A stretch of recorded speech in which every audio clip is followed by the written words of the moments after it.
You're standing in a stadium in New Jersey. It's July 19th, 2026. The score is 0-0, and it's been that way for 90 minutes.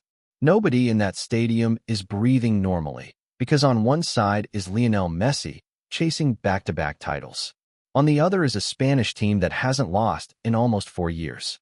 Here's what most people don't realize about that final. Spain didn't win by outscoring anyone.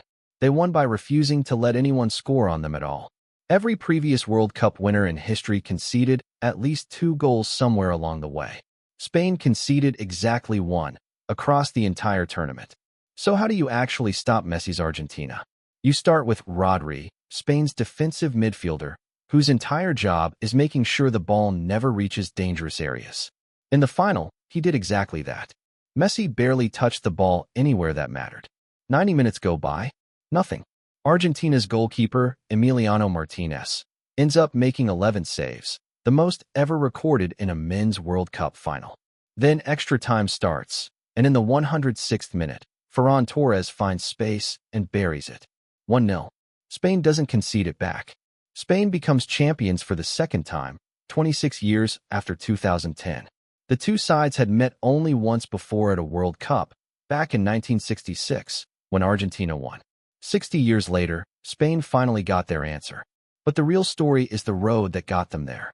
Spain beat Austria 3-0, Portugal 1-0, Belgium 2-1, then France 2-0 in the semi-final, conceding 1 goal total across 4 knockout matches.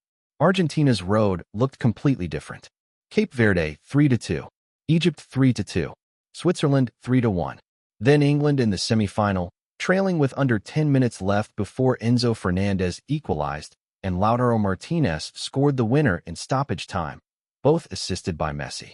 2 totally different paths to the same final. One team built on chaos and brilliance. One built on control and almost nothing left to chance. That's really what decided the World Cup. Not who had the better superstar, who had the better system. This Spain team arrived at that final unbeaten in 38 straight matches, a run that includes winning the European Championship in 2024. This wasn't a team that got hot for one summer. It was quietly the most dominant era in modern football, and the World Cup was just the final piece. Kylian Mbappé, whose France side lost to Spain in the semi-final, scored twice in the third-place match and finished as the all-time leading scorer in World Cup history. Messi assisted both of Argentina's semi-final goals. Neither of them lifted the trophy.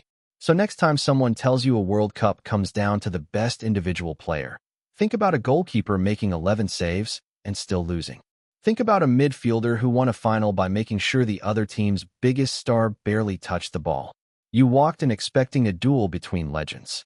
You walked out having watched a system dismantle one. Hey there, Wonder Wiggles! Thanks for watching! Don't forget to like, subscribe, and follow.